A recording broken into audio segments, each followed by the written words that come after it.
out there. I think there are a lot of new exhibitors here this year, which is great to see. We've just, as you said, come fresh from the show at Prague, which is a great success for us. We're looking forward to going back there this year, and we're certainly going to be here in London next year as well. So. You know, everyone's always talking about the economy, aren't they? And saying doom and gloom, things are all falling apart. And yet there is so much excitement going on in aviation. All these LSAs, there's new models coming out all the time. Absolutely, no, we're very, very pleased with it ourselves.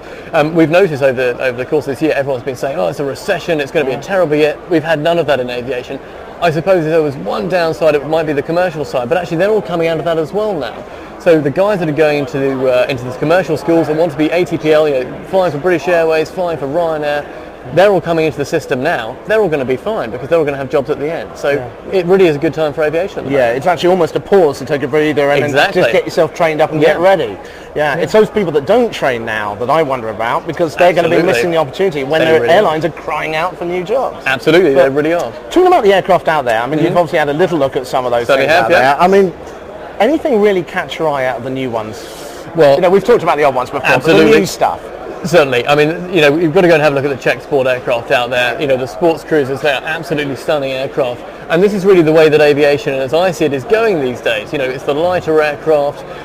You know, they're a lot easier to fly, as you were saying in your introduction. They really are. So that's really the kind of aircraft that we're looking at, and we're going to be creating products to go with those aircraft. And that's, you know, it's a lower cost form of training. It means it costs less to get into aviation now than it did before in real terms. So yeah, you know, now's the time to get in there, and there are some fantastic aircraft to fly. Definitely. What about the future? I mean, what would you like to see happening with aviation now? Obviously, we need to get more people to realise that these new aircraft are out there. That's probably one of the biggest things. I mean, that's what we're trying to do with this show, is to explain to people what's happening. But where would you like to see aviation going over the next sort of 10, 20 years?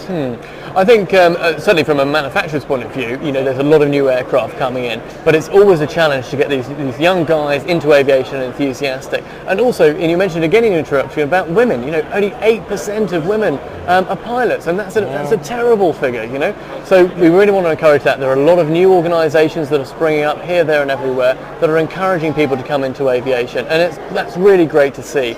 What we want to see is a bit of cohesion between all these different groups. You know, they're all trying and they're all doing, they've got so much energy, so many volunteers, and it would be really, really good if we can get them all together and all working together, you know, as one. It would be great to see. It's a very exciting time. It really is. It really Sebastian, thank you very much for joining us. Well, no problem at all. I'm just trying to remember exactly what I'm doing. Oh, how can I forget what we're going into next? Absolutely. Cirrus SR22. I explain it all in my introduction to this piece, but it really is the Lexus of the skies. Most people have probably heard of Cirrus because he really have revolutionised the way that aircraft look and made some of these rather old aircraft that people see down the airfields, changed them into something modern and exciting. This is the model that really sums it up, the SR22, I suppose. What is it, the philosophy about the design and what you've done with that? You know, it's hard to imagine, but the first Cirrus got delivered less than 10 years ago, and there's now 4,000 or so in the fleet. What we think it is that we've approached this by thinking about, not about piloting and about airplanes, but about personal transportation. In fact, we started using the term recently, flying 2.0, to try to separate what we do at Cirrus from from everything else. The traditional stuff, isn't it? Exactly. Let's be honest here. There's a lot of old rust buckets flying around airfields, aren't there? And we needed to bring it up to date. Come on, we did. I'm not going to go there. No, you're absolutely right.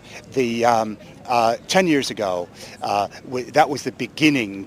Believe it or not, 10 years ago there wasn't really an internet.